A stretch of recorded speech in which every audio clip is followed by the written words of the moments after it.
Alhamdulillah Rabbil Alamin.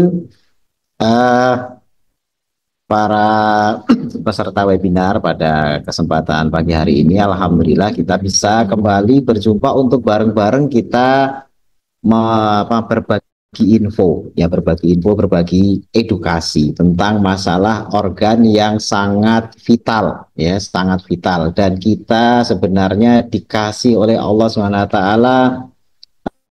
sebenarnya berlebih karena sebenarnya organ ini dibutuhkan hanya satu, tapi kita dikasih dua.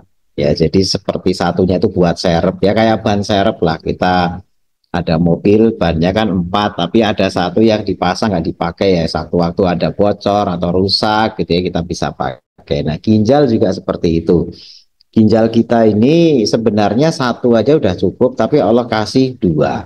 Nah, sehingga bagaimana ini dijaga amanahnya dan bagaimana menjaga amanah itu justru pagi hari ini kita akan membahas itu. Kita berbagi info dan berbagi edukasi untuk bagaimana agar yang namanya nikmat Allah berupa ginjal itu bisa terjaga sampai nanti ketika kita kembali kepada Allah itu kita bisa laporan, ya Allah saya seumur hidup jaga ginjal saya masih utuh menghadap Engkau ya Allah. Nah itu berarti menunjukkan kita itu amanah. Nah sebelumnya kita akan share dulu materinya, apa saja yang perlu kita lakukan dan apa saja yang perlu kita jauhi gitu ya agar ginjal kita itu tetap sehat ya dan tetap terjaga optimal fungsinya.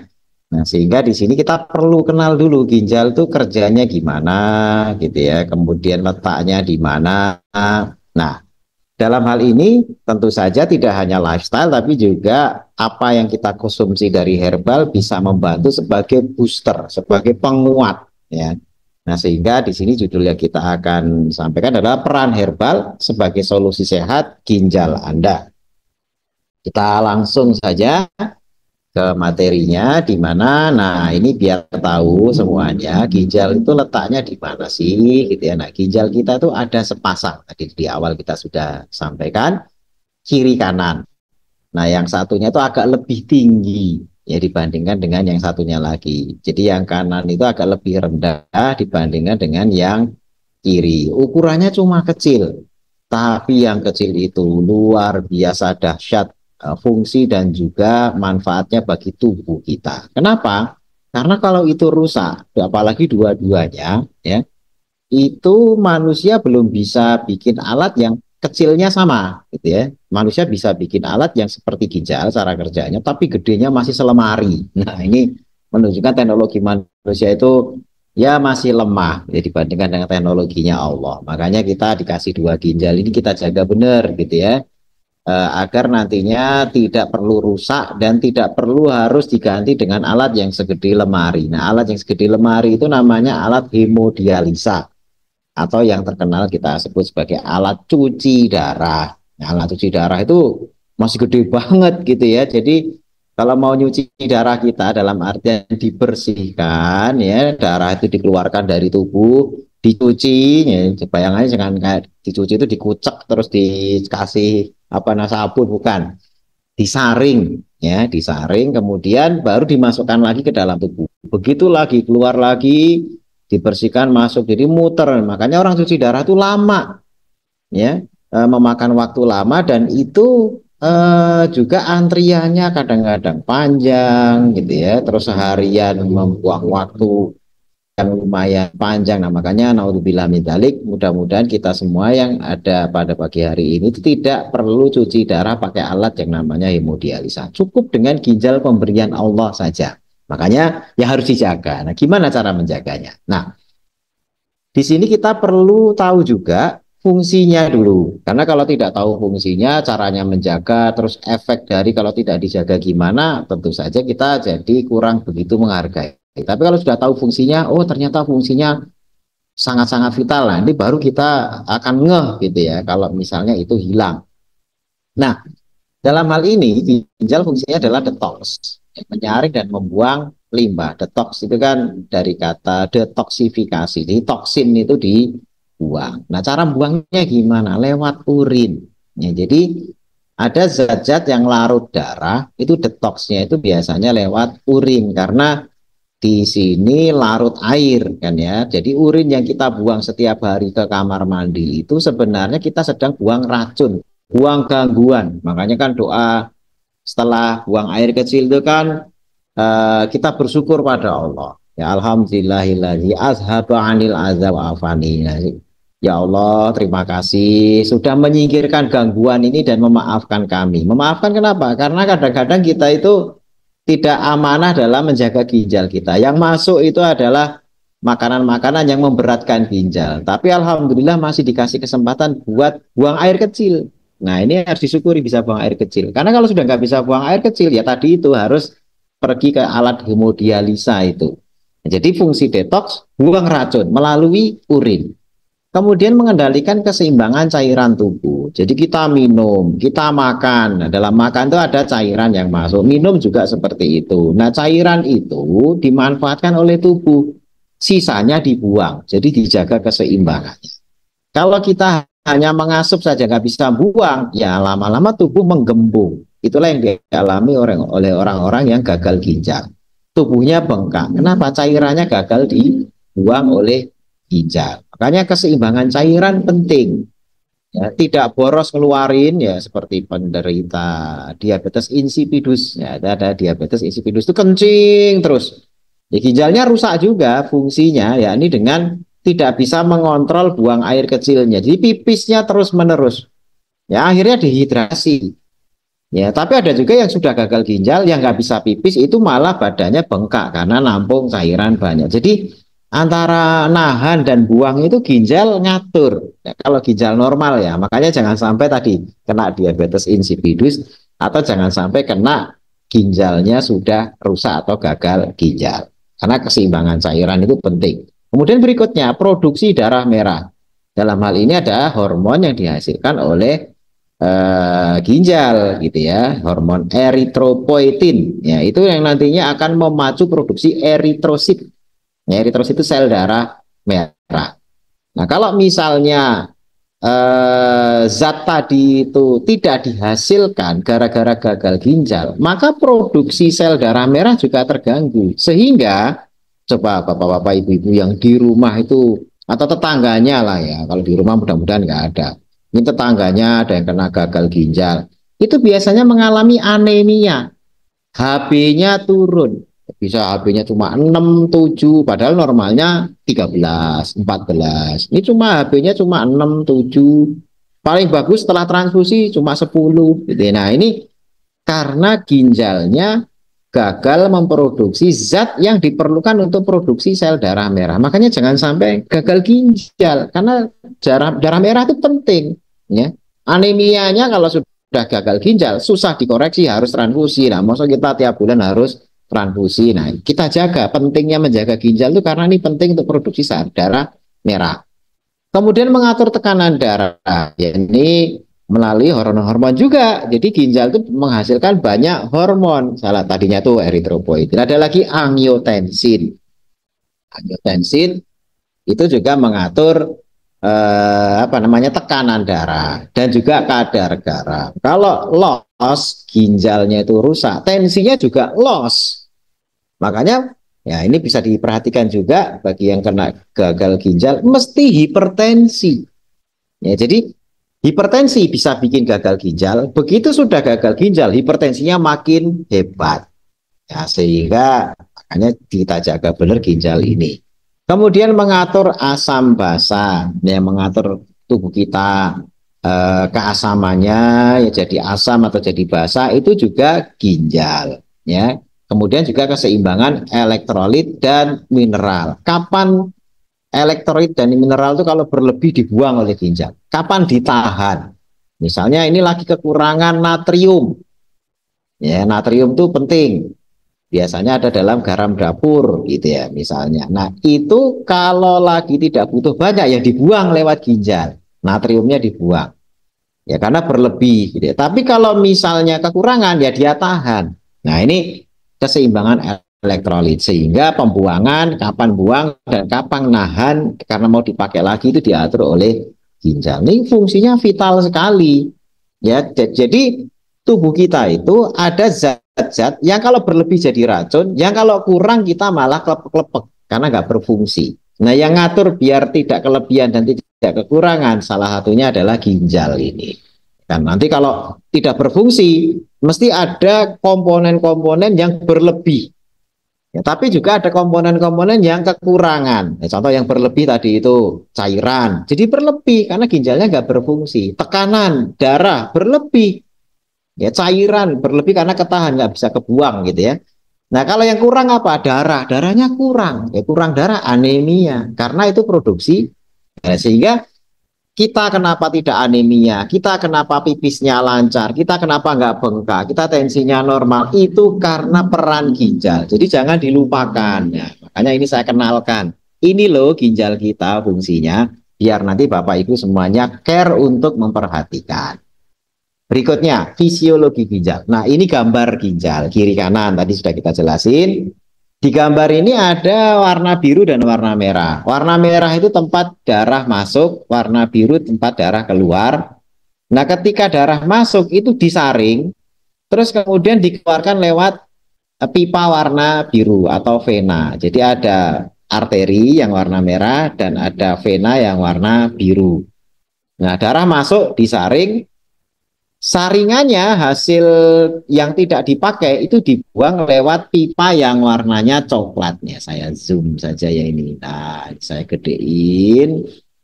Ya, jadi ada darah masuk yang warna merah itu, kemudian darah keluar tuh hasil sudah disaring. Ya, kalau sudah disaring itu darahnya sudah bersih. Kalau yang masuk itu darahnya masih kotor, ya masih banyak toksin.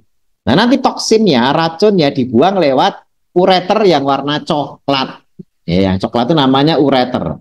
Terus diturunkan masuk ke kandung kemih. Jadi yang bundar ada lancipnya itu kandung kemih. Nah, disitulah kemudian orang buang air kecil atau pipis. Nah, itu sebenarnya buang racun atau toksin. Nah, ini ginjal dalam bentuk digedein. Nah, ini diperbesar. Dalamnya kayak gitu-gitu.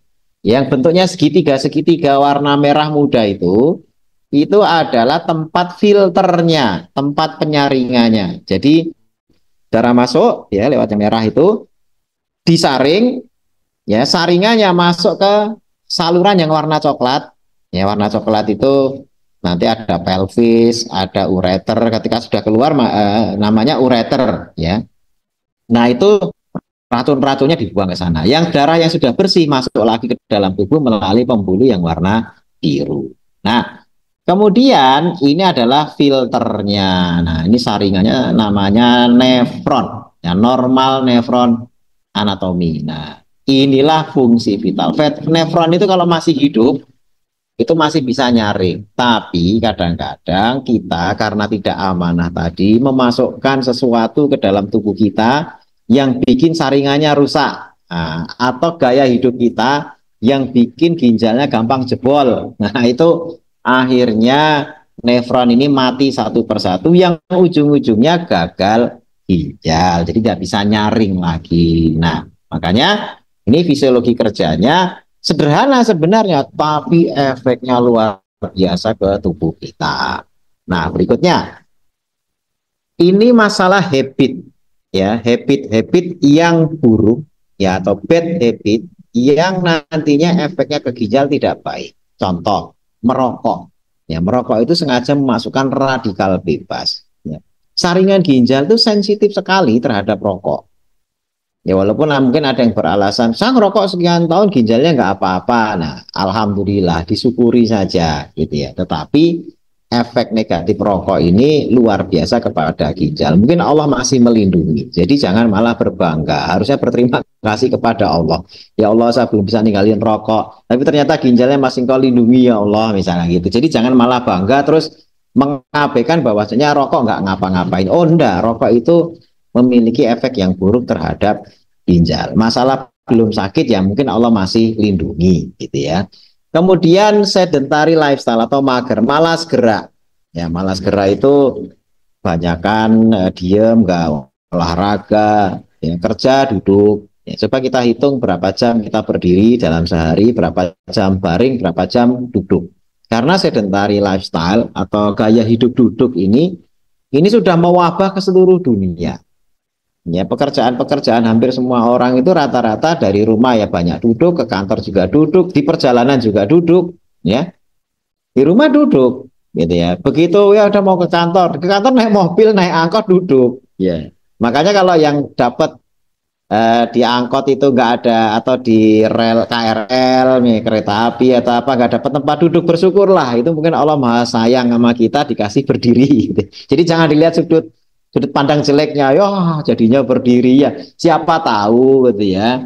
Karena tiap hari kita itu ya ngantor aja perjalanan duduk di kantor duduk gitu ya. Ya pada waktu ibadah juga banyak kan duduk ya berdirinya sebentar. Nah ini hal-hal yang nantinya menjadikan sedentary lifestyle itu nggak bagus buat ginjal. Kemudian asupan makanan, terutama ini glukosa tinggi yang menyebabkan pembuluh darah ginjal itu terdefek.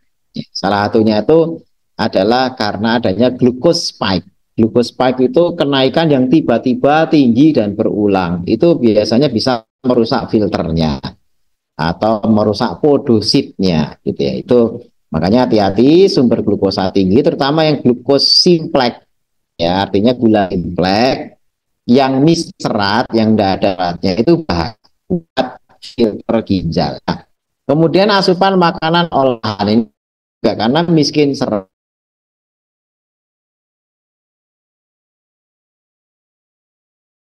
nyeri. Ya, karena mungkin punya penyakit, tidak mau tahu, tidak mau di apa periksa, maunya pokoknya hilang sakitnya saja, misalnya. Akhirnya minumnya obat anti nyeri terus. Padahal sebenarnya kalau diobati sebabnya, itu tidak perlu minum anti nyeri terus-menerus, gitu ya. Makanya kalau ada gangguan yang sifatnya nyeri, coba cari sampai ke sebab. Jangan hanya ditutupi dengan obat anti nyeri. Contoh misalnya ini biasa saya kasih contoh buat lucu-lucuan gitu ya. Ada orang kejepit pintu, nyeri kan? Ya harusnya kalau pengen tidak nyeri lagi, lepas dari jepitan pintunya. Ya, tapi ada orang yang sudah tahu kejepit pintu, terus nggak mau lepas dari jepitan pintunya, tapi hanya minum anti nyeri. Ya dia dihibur, udah minum anti nyeri saja, tapi tangannya masih kejepit. Nah ini kan lucu, gitu ya. Mas saya bilang ini lucu-lucuan. Tapi dalam kehidupan sehari-hari, hal yang lucu-lucuan ini banyak dilakukan oleh orang, gitu ya. Jadi ya kalau tadi kan karena tahu, ya karena tahu jarinya kejepit, tapi nggak mau lepas dari jepitannya, sekedar ditutupi dengan minum anti nyeri. Efeknya apa? Ya akhirnya nyeri nggak hilang, cuma reda. Ya kalau minum obat reda, tapi nanti sakit lagi. Minum obat reda. Nah, yang dihajar ginjalnya. Karena minum obat anti nyeri rutin. Orang bilang cocok kok, obatnya cocok. Lah kalau cocok kenapa berulang? Ya kalau cocok tuh sekali minum selesai gitu ya. Ini minum berulang kali nggak sembuh-sembuh. Berarti nggak cocok gitu ya. Dia hanya menutupi nggak pengen lepas dari sebabnya. Nah ini yang seringkali terjadi. Makanya obat anti nyeri ini bahaya dalam jangka panjang. Kurang minum. Nah ini kadang-kadang karena sibuk dan sebagainya minum pun nggak diperhatikan. Stres tinggi. Jadi perlu Bapak-Bapak Ibu ketahui semuanya bahwasanya stres itu penting, bahkan wajib. Kita tuh wajib stres sehingga setiap hari Allah karuniakan stres kepada kita. Ya, sehingga rata-rata sekarang tuh anak-anak remaja sudah pada cuci darah. Nah, ini yang memprihatinkan. Nanti bisa dilihat deh kalau di Jakarta ke RSCM pas bulan Ramadan, pas Lebaran. Lebaran aja anak-anak tuh pada ngantri cuci darah. Nah, ini jangan sampai dialami ya oleh kita, keluarga kita atau anak-anak kita yang masih muda. Kemudian parameter yang dicek ya kadang-kadang kan kita takut ini nanti yang namanya ginjal kita masih bagus atau sudah ada masalah. Itu apa yang dicek? Yang dicek itu adalah urium dan kreatinin. Ini sebagai pengantar. Jadi Bapak Ibu kalau misalnya mau cek sendiri, kadang-kadang kan minta pengantar susah gitu ya, mau cek gitu kan. Nah kita datang bisa minta cek urium dan kreatinin. Nah, ini tidak perlu puasa, datang langsung bisa. Gitu ya. Berikutnya, pengaruh, tadi kan habit ya, kalau yang sekarang ini adalah pengaruh dari puasa. Puasa itu bagus, tapi puasa yang katabolik yang terukur. Ini akan meringankan kerja ginjal. Jangan puasa terus-menerus. Ya, yang puasa wisol itu puasa lagi, makanya dikit itu juga nggak bagus buat ginjal. Karena kemarin kita sudah bahas juga, katabolik itu jangan berlebihan, harus ada anabolik. Nah, di sini puasa, apalagi nanti Ramadan, wah itu cakep itu. Puasa yang cakep bisa kita fungsikan sebagai sarana detox ya, ginjalnya dikasih istirahat ya, tidak terbebani dengan makanan yang, makanya juga dijaga puasanya bagus, buka puasanya juga harus bagus, jangan sampai nanti puasanya udah bagus begitu buka puasanya habit yang tadinya jelek itu dikumpulin semua di malam hari. Nah ini tidak boleh, itu namanya nabung habit jelek yang tadinya biasanya dikerjakan siang malam itu dikumpulin di malam saja. Nah itu malah kayak apa namanya, buka tabungan lebih besar gitu ya, itu malah nggak bagus buat ginjal. Jadi puasanya bagus, buka puasanya dijaga jangan kalap ya, sehingga kataboliknya itu optimal, sehingga ginjal tidak terbebani. Karena kalau malam terus balas dendam, wah itu malam harusnya ginjal istirahat, malah nggak istirahat, kena beban lagi makanan yang aneh-aneh yang dimakan ketika buka puasa ya. Dengan cara puasa ini kerja podosit juga optimal, dengan catatan tadi buka puasanya tidak kalap. Terus berat badan dan tekanan darah juga menjadi optimal ya. Jangan sampai nanti habis Ramadan ya, Lebaran tidak turun sama sekali, pas Lebaran malah naik gitu ya. Sebelum puasa berat badan udah 70 gitu ya, habis puasa tetap 70, begitu habis Lebaran 75, wah ini malah nggak bagus gitu ya. Jadi jangan sampai malah dengan puasa Lebaran berat badan tadi ketambah naik, karena itu akan membebani ginjal juga. Kemudian perbaikan jaringan global, seluruh tubuh kita itu akan baik, tidak hanya sekedar ginjalnya. Selanjutnya, nah ini olahraga, ini penting ini untuk ginjal kita. Jadi kenapa motivasi olahraga itu kadang-kadang kan susah.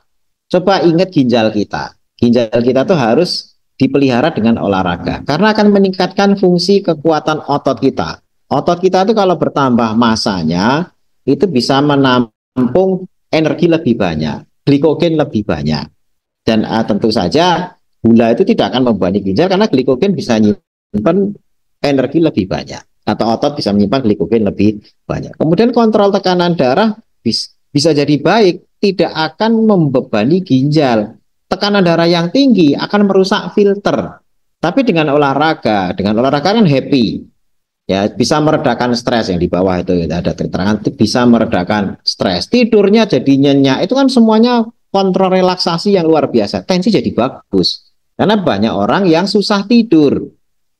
Sudah diatur, jangan begadang ya seperti tadi ya, tapi ternyata susah tidur ya karena jarang gerak. Tapi kalau olahraga malam itu tidurnya gampang, karena capeknya capek yang sehat.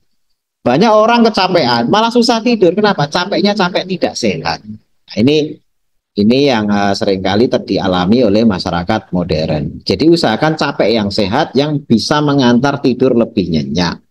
Kemudian bisa menurunkan serapan kalsium dan kalsium ginjal. Jadi kita misalnya Bapak Ibu yang sudah rutin nih minum susu kambing gitu ya, itu kan kalsiumnya tinggi.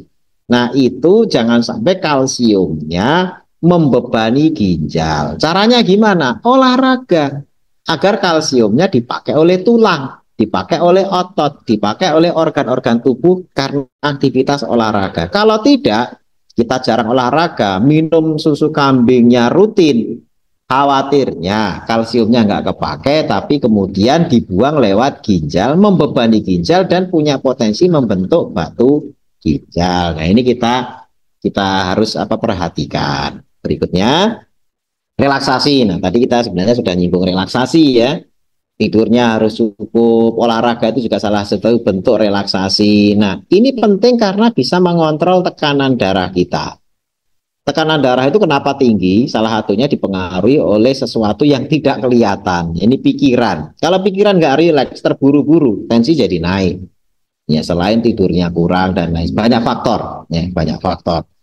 Kemudian meningkatkan kualitas tidur dengan relaksasi. Nah, ini relaksasi banyak sarananya ya. Bisa tadi ada yang menempuh dengan yoga. Kalau kita sebagai muslim ya kita baca Quran, dzikir, wirid, menenangkan diri. Ada yang dengan bekam. Ya, bekam itu juga bisa untuk relaksasi. Karena habis bekam itu biasanya rileks.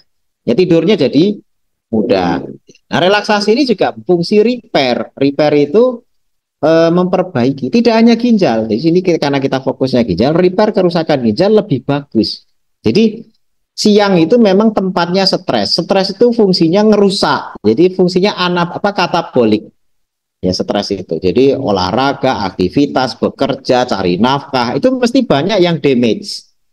Ya, tapi ketika kita tidur, tidur itu adalah saatnya repair. Jadi setiap hari itu kita damage repair, damage repair. Jangan sampai siang damage, malam dilanjutkan damage-nya. Nah itu namanya damage istiqomah terus menerus, gitu ya. Jangan sampai, karena nanti makin damage, makin rusak, ya.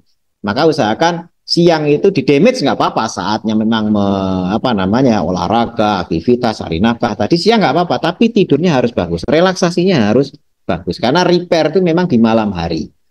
Nah, kemudian menekan stres, saraf simpatis dan mengurangi produksi toksin tubuh. Karena kalau stres itu banyak toksin-toksin ya dan juga hormon-hormon yang diproduksi tapi kemudian membebani ginjal. Contoh misalnya ada kortisol, adrenalin. Kalau siang hari kortisol, adrenalin penting karena buat kerja. Tapi kalau kurang relaksasi, malam pun masih kortisol, jadi stres. Adrenalin tinggi ya, jadi akhirnya nggak bisa tidur. Ginjalnya terforsir karena harusnya malam repair, malah masih bekerja. Nah ini pentingnya relaksasi. Kemudian pengaruh tidur. Ya, nah di sini sebenarnya urutannya ini begini. Kurang tidur itu akan menaikkan hormon yang namanya grelin sehingga nafsu makan naik. Jadi setiap kali kita kontrol makannya itu loss, itu berarti grelin kita itu berlebih. Grelin berlebih diakibatkan apa? Kurang tidur. Jadi dengan tidur yang cukup, diupayakan cukup ya agar grelinnya normal sehingga nafsu makan kita bisa menekan.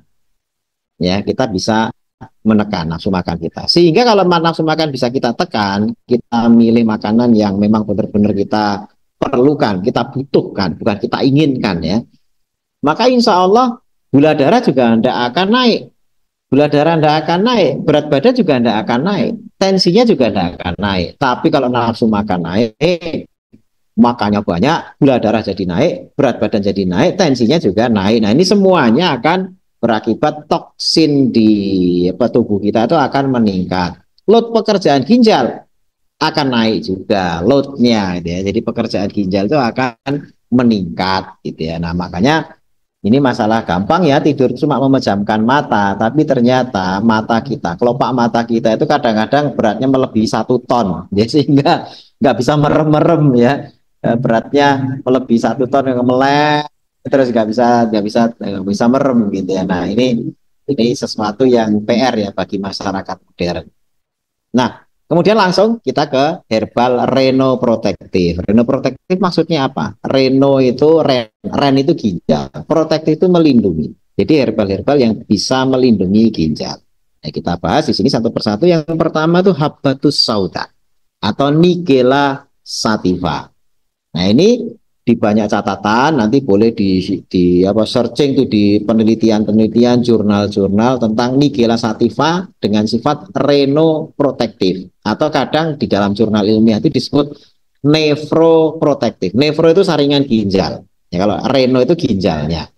Jadi kenapa dia melindungi? Ya di situ dijelaskan bagaimana Al-Habbatus Sauda itu bisa berfungsi sebagai antioksidan, memperbaiki filter, memperbaiki creatinine clearance gitu ya. Creatinine clearance itu gimana dia itu bisa membersihkan darah kita itu lebih efektif sehingga urin itu produksinya juga bagus, bisa berfungsi juga sebagai yang seperti furosemid itu ya, sebagai zat yang nantinya bisa mengkreat urin lebih banyak gitu ya. Nah, demikian juga dengan tumbuhan yang lain, empon-empon. Empon-empon ini tanaman apotek hidup, ya. Itu banyak mengandung kurkumin. Ya, rata-rata kurkumin itu pada kunyit, temulawak dan jahe, gitu ya.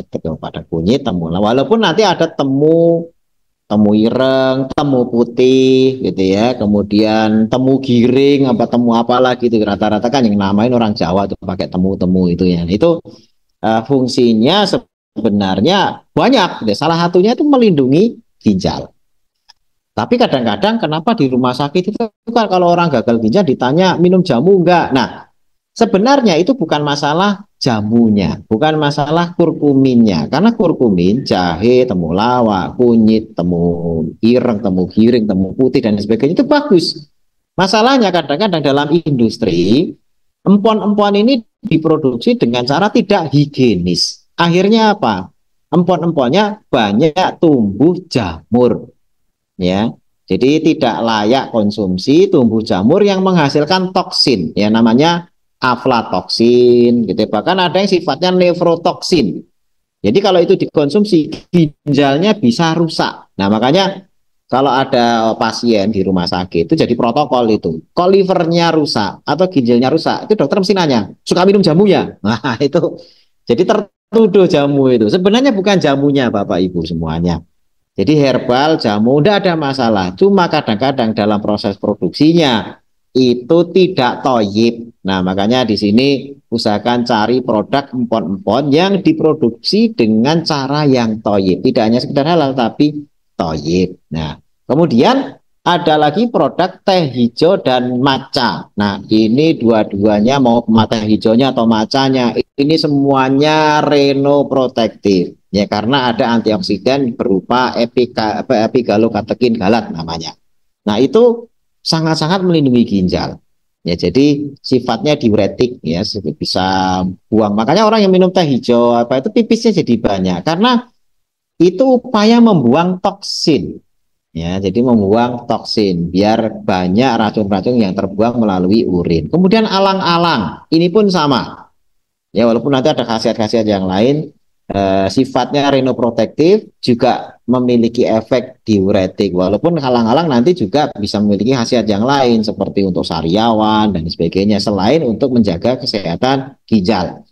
Kemudian kumis kucing. Nah, ini tidak hanya sekedar renoprotektif tapi juga bisa seperti gangguan batu gitu ya, batu saluran kemih ya, kristal di dalam saluran kemih dan lain sebagainya ini bisa dibantu.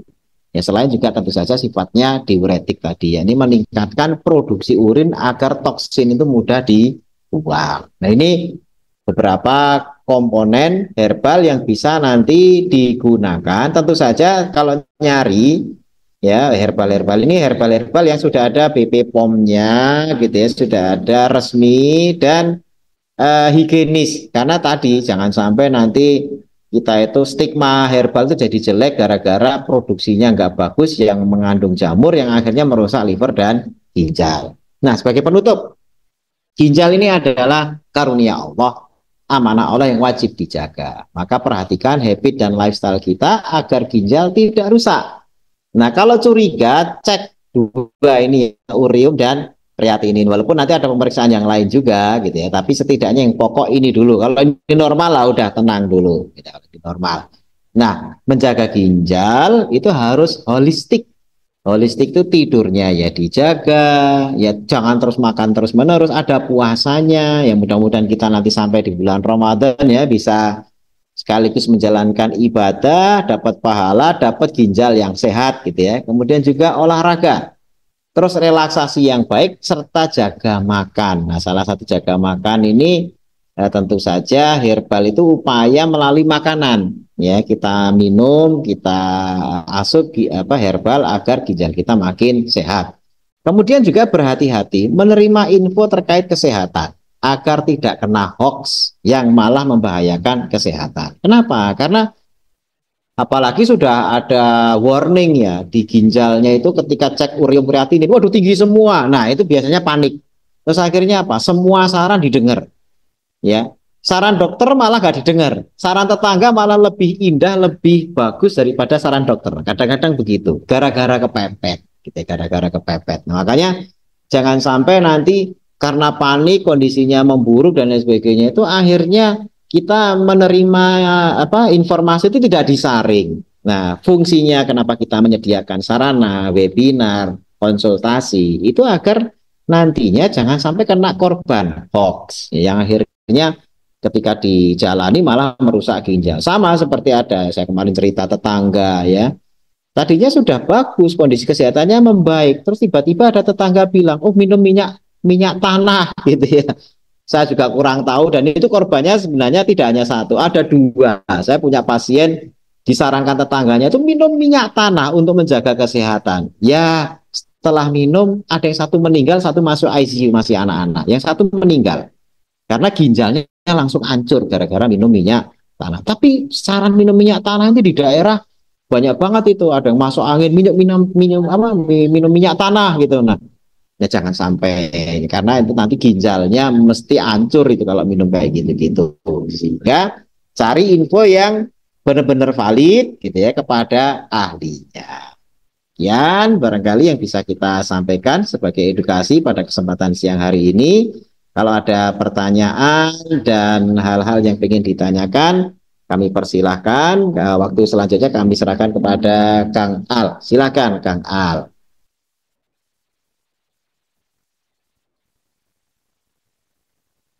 Masya Allah, luar biasa sekali Bapak Ibu. Terima kasih Dokter Insan Agung Nugroho ya, tadi sudah memberikan edukasi mengenai bagaimana caranya Bapak Ibu kita bisa untuk menjaga kesehatan ginjal. Nah, dari beberapa pemaparan materi dari Dokter Insan tadi ya Bapak Ibu, relate banget ya. Karena sering banget kita kayak kurang tidur, kemudian makan yang gak teratur, dan ternyata itu sangat berimbas kepada kesehatan ginjal kita. Bayangin kalau itu kita lakukan terus-menerus, tentu itu akan berdampak kepada kesehatan ginjal kita. Nah, sekarang kita akan masuk ke sesi tanya jawab. Silakan bagi Bapak Ibu dan juga rekan-rekan sahabat Facebook yang ingin bertanya terkait dengan tema atau topik yang sudah disampaikan oleh Dokter Insan. Silakan untuk dapat menuliskan pertanyaannya di kolom komentar ya Bapak Ibu. Silakan untuk dapat dituliskan. Oke, di sini sudah masuk untuk satu pertanyaan, Dokter. Ya, Pertanyaan yang pertama dari Ibu Zulfa. Nah, kalau untuk pertanyaan kali ini kondisinya sudah mendapatkan vonis, Dok. Jadi sudah divonis bahwa pasien hmm, tersebut gagal ginjal ya. dan sudah dibatasi untuk minum air putihnya. Nah, untuk kedepannya, Dok, sebaiknya kita mengkonsumsi minuman herbal seperti apa, Dokter? Demikian, Dok. Baik, baik. Untuk gagal ginjal ini kan state-nya apa namanya bertingkat ya. Ada kalau yang sudah fungsinya nol gitu ya di bawah 10 apalagi di bawah 5% apa itu kita sebut sebagai end state. Nah end state itu memang mohon maaf secara medis memang ya tidak bisa diapa-apain gitu ya. Artinya paling ya tadi fungsi ginjalnya karena memang sudah nol itu kita ganti dengan alat artinya cuci darah sehingga mau nggak mau minum dibatasi kecuali kalau akses cuci darahnya itu bisa setiap hari kayak gitu ya, ginjal kita itu nyuci tiap hari, nah itu nggak perlu pembatasan-pembatasan. Cuma cuci darah tiap hari pun juga ada eksesnya, sehingga cuci darah itu rata-rata paling banyak seminggu 2 kali gitu ya. Nah itu untuk membuang cairan yang sudah numpuk, makanya minumannya dibatasi. Nah gagal ginjal, apalagi yang sudah dibatasi cairannya, kemungkinan itu sudah end state ya, sudah apa namanya statusnya itu sudah yang level akhir. Nah itu mesti gangguannya tidak hanya satu, ya mesti ada anemianya, ada hipertensinya, kemudian ada yang lain-lain. Sehingga dalam hal herbal, cari herbal yang untuk semuanya. Ya, walaupun tadi disebutkan ada empon-empon, ada apa tadi alang-alang, kemudian ada herbal-herbal yang lain, tapi yang obat segala penyakit itu habatus sauda. Karena habatus sauda itu bisa untuk hipertensinya, bisa untuk anemianya, bisa untuk staminanya, bisa untuk imunitasnya, bisa untuk antioksidannya, bisa untuk yang lain-lainnya. Ya, karena ya habatus sauda itu lengkap sekali. Jadi kalau misalnya mau mengkonsumsi Nigella sativa ya atau habatus sauda itu saran kita itu yang dikonsumsi. Sementara kalau yang lain mungkin di derajat yang berbeda, misalnya baru urea kreatininnya udah naik tapi fungsinya ya masih pipisnya normal, belum bengkak, minumnya juga belum dibatasi. Nah, kita masih bisa pakai herbal-herbal yang lain untuk awal-awal stadiumnya. Tapi kalau sudah end state tadi, stadium yang akhir, itu baiknya konsumsi yang sifatnya benar-benar untuk bisa semuanya, karena dengan satu bisa menangani yang lain-lainnya. Demikian Kang Al. Baik, terima kasih banyak Dokter Insan untuk jawaban dari pertanyaan Ibu Zulfa. Demikian Bu Zulfa untuk jawabannya. Semoga dapat menjawab dari pertanyaan dari Ibu Zulfa ya, insya Allah. Baik, Bapak Ibu dan juga rekan-rekan sekalian, selanjutnya ada pertanyaan yang kedua dokter dari Ibu Irma Wahyuni. Ya. Ini terkait dengan gejala masalah di ginjal dokter. Apakah tubuh yang sedang mengalami alergi, hampir seluruh tubuh itu terjadi karena berkeringat atau gerah, muncul bintik merah bahkan bendos besar sebesar jerawat? Apakah ini ada hubungan dengan darah kotor atau gejala masalah di ginjal, dokter? Boleh silakan dok untuk dapat Ya. membantu menjawab pertanyaannya. Baik, untuk gangguan tadi yang sifatnya alergi itu memang manifestnya macam-macam ya. Salah satunya tadi bentol-bentol, kemudian kulit itu kadang-kadang tidak hanya bentol, malah kadang-kadang keluar cairan apa namanya bening gitu ya, itu bisa, atau bintik-bintik yang kayak jerawat itu juga bisa. Tapi manifest-manifest semuanya itu bisa dari alergi. Nah, kalau alergi sebenarnya tidak secara langsung terkait dengan ginjal. Alergi itu lebih banyak terkait dengan imunitas, ya, imunitas tubuh kita. Imunitas itu ada yang hyperactivity, artinya terlalu hiperimunitasnya, tapi juga ada yang hipo, ya, jadi hipo itu terlalu rendah. Tapi ada juga yang autoimun, jadi ada hiperimun, hipoimun, ada autoimun. Autoimun itu nyerang tubuhnya sendiri. Nah, rata-rata yang banyak diderita itu adalah yang berlebihan, imun yang berlebihan, hypersensitivity kalau bahasa ini lebih tepatnya, itu bukan hiperimun tapi hypersensitivity. Jadi sedikit ada trigger atau ada pemicu itu langsung bereaksi. Misalnya kena hawa dingin, ya, kemudian kena debu atau kena macam-macam. Ya, manifestnya bisa di kulit, bisa juga di hidung, ya, bisa juga di pencernaan dan sebagainya. Sumbernya sebenarnya teorinya macam-macam, tapi intinya itu adalah hipersensitivitas. Nah, hipersensitivitas itu salah satunya juga bisa dipicu karena faktor pencernaan, bukan ginjalnya sebenarnya. Imun itu lebih banyak di pencernaan.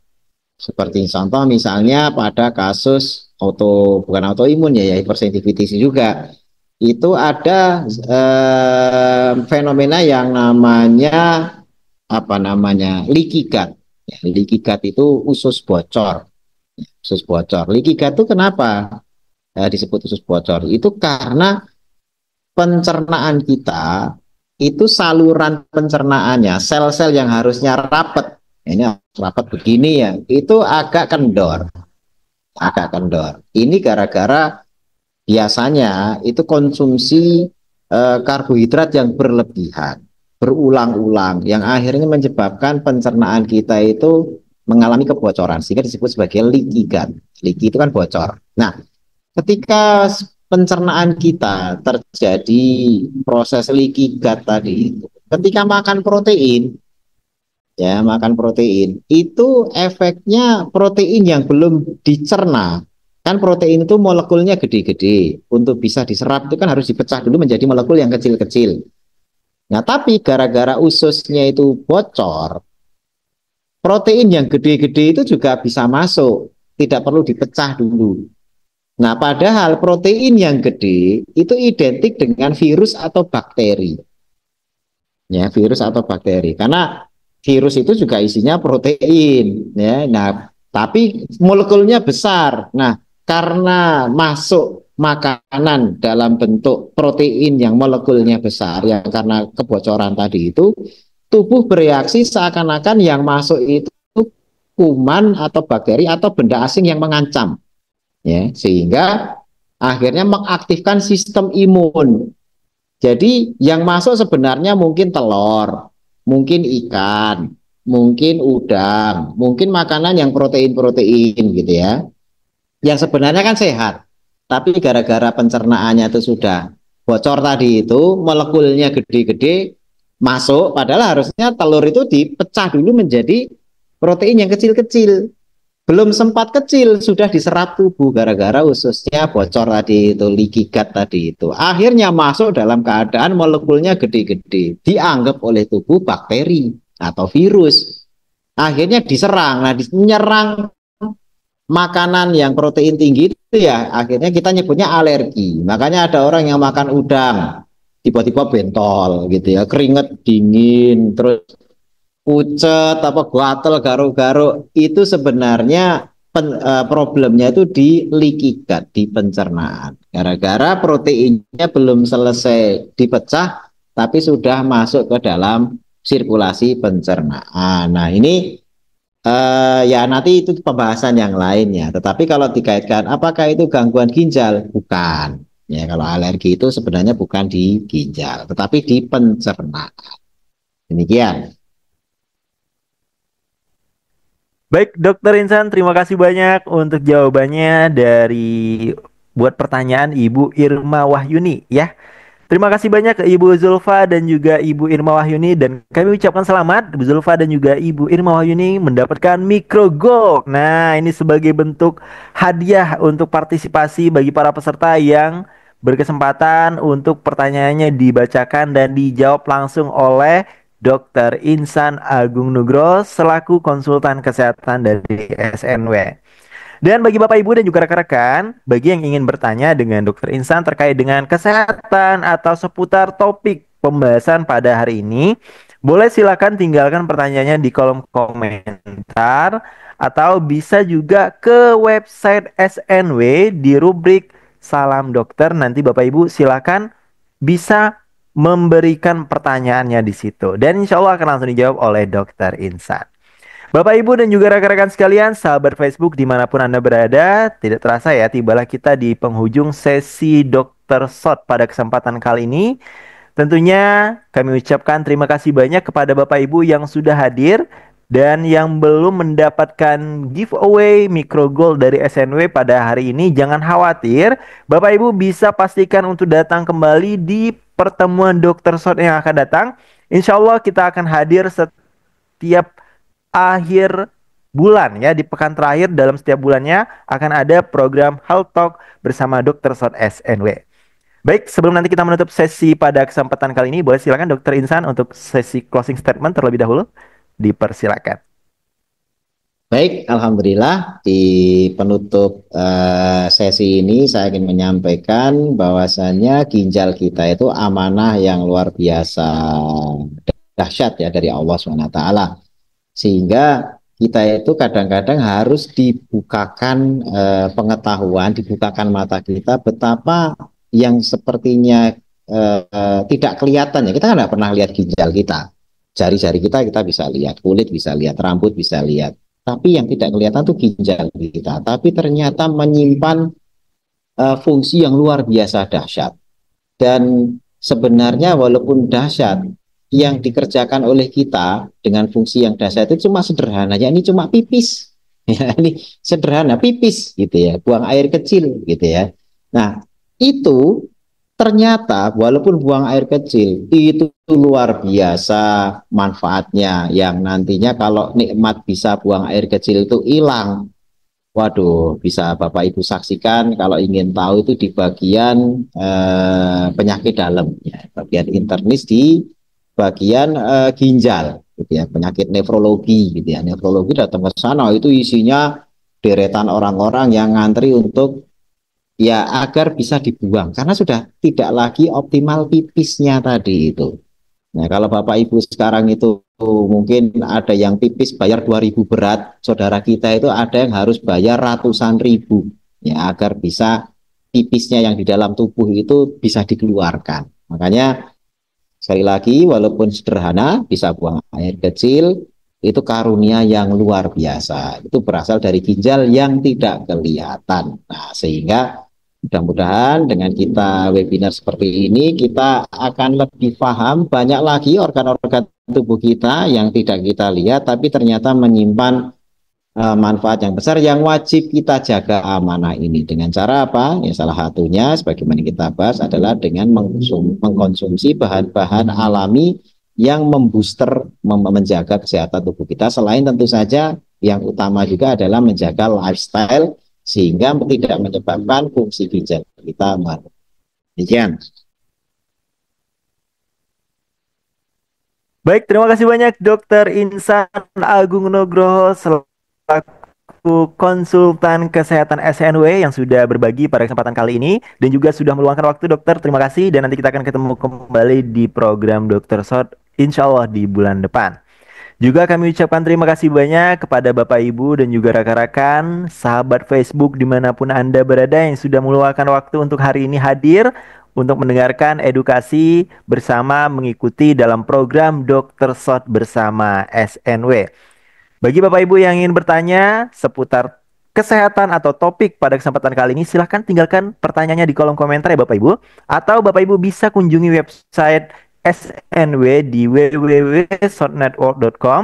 Bapak Ibu bisa di sana untuk ke kolom rubrik Assalamualaikum dokter ya. Nanti bisa silakan chat di situ dan letakkan pertanyaannya di sana. Insya Allah nanti akan langsung dijawab oleh Dokter Insan Agung Nugroho.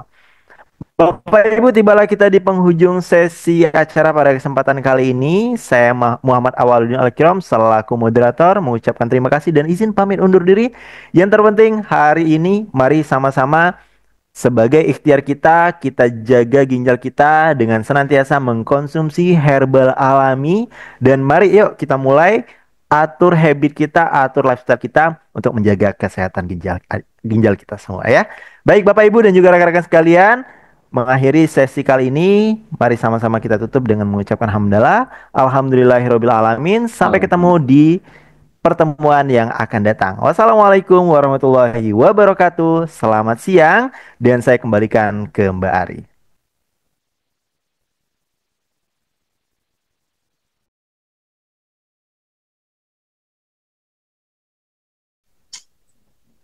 Alhamdulillahirrabbilalamin, Bapak Ibu semua, kita sudah simak bersama tadi penjelasan dari Dr. Insan Agung Nugroho dan juga Mas Al sebagai moderator bahwa sebetulnya ginjal itu adalah amanah yang Allah berikan kepada kita dan fungsinya juga sangat luar biasa dan itu diatur dengan luar biasa oleh mekanisme tubuh kita dengan cara yang sederhana agar tetap seimbang gitu ya di kondisi tubuh kita, yaitu dengan buang air kecil gitu ya. Kalau buang air kecil ini mungkin hal yang sederhana, tapi apabila itu terganggu maka bisa mengakibatkan terganggunya seluruh sistem kita secara menyeluruh gitu ya.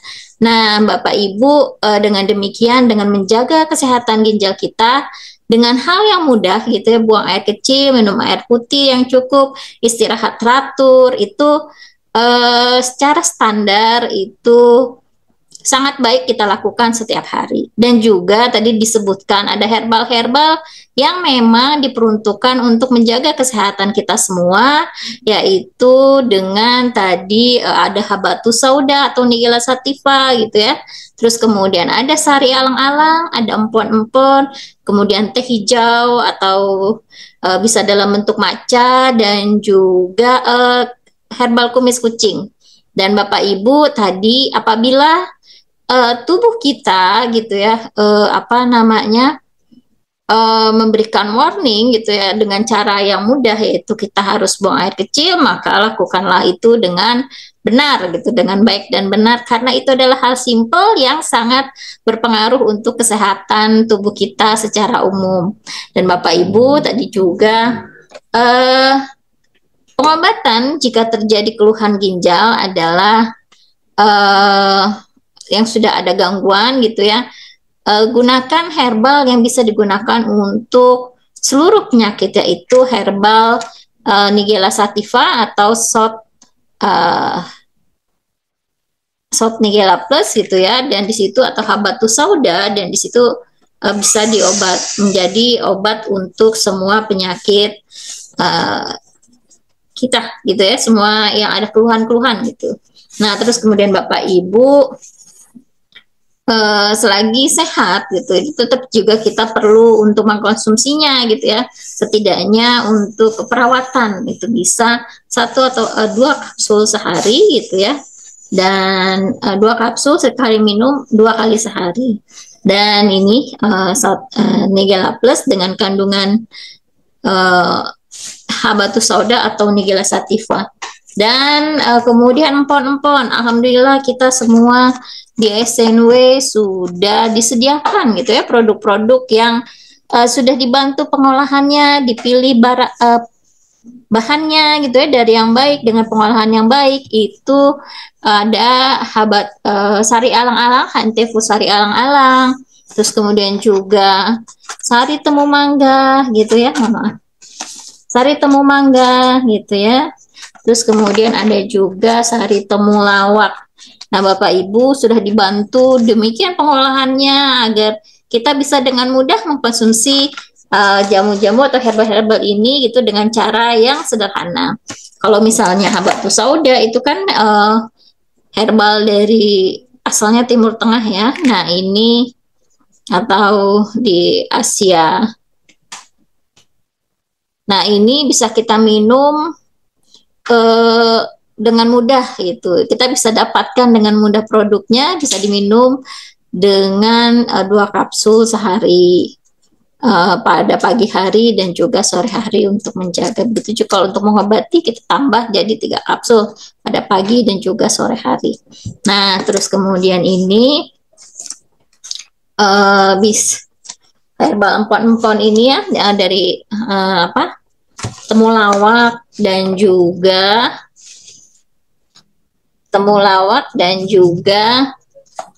temu mangga.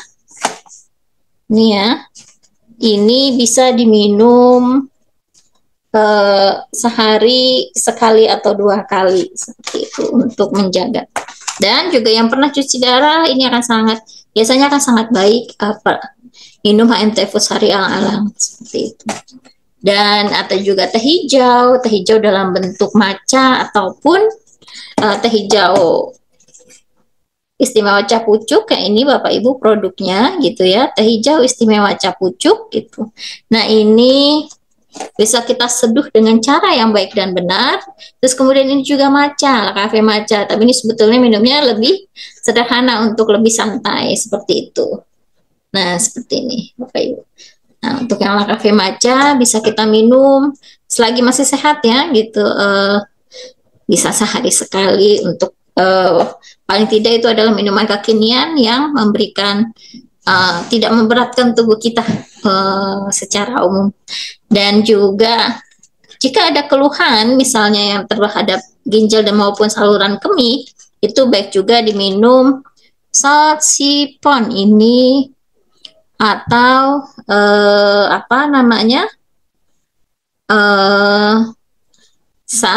kumis kucing gitu ya. Dan itu sudah banyak keluhan-keluhan yang terhadap ada infeksi saluran kemih. Nah, ini sangat terbantu dengan mengkonsumsi salt Nigella Plus dan juga salt sipon untuk mengatasi keluhan tersebut. Itu seperti misalnya ada anyang-anyangan, terus kemudian susah buang air kecil, terus kemudian juga infeksi saluran kemih. Nah, ini bisa kita gunakan salt sipon. Ya, baik Bapak Ibu, sekarang sudah jam 12:10 dan kita tiba pada penghujung acara kita. Dan perlu kita ingat juga bahwa di website SNW www.snw.com network.com Bapak Ibu bisa bertanya juga kepada Dr. Insan Agung Nugroho, itu menuliskan pertanyaannya, juga menyertakan data-data yang diperlukan gitu ya, seperti misalnya usia, tinggi badan, berat badan, atau misalnya hasil-hasil pemeriksaan kesehatan yang sudah pernah dilakukan gitu. Nah, ini akan sangat mendukung, memudahkan kita, memudahkan Dr. Insan untuk memberikan solusi terbaik yang diperlukan oleh Bapak Ibu semua. Dan insya Allah kita sudah ada di penghujung bulan Januari ya. Di bulan Februari nanti di pekan pertama akan bertemu dengan saya untuk live streaming Health Talk gitu ya. Terus kemudian juga nanti ada Inspiring Corner oleh Mas Alkirom gitu, bicaranya serba-serbi apa namanya, serba-serbi public speaking gitu ya. Terus kemudian nanti di pekan keempat itu ada Dr. Insan Agung Nugroho kembali untuk hadir di live streaming FB Kampus Pusat. Ya, baik Bapak Ibu semua, terima kasih banyak dan semoga bermanfaat dan semoga waktu yang dicurahkan sejak awal sampai dengan sekarang menjadi amal perbuatan yang bisa bernilai ibadah di mata Allah Subhanahu wa taala. Dan kita tutup dengan doa kafaratul majelis. Subhanaka Allahumma wa bihamdika asyhadu alla ilaha illa anta astaghfiruka wa atubu ilaik. Dan sampai jumpa kembali pekan depan. Assalamualaikum warahmatullahi wabarakatuh.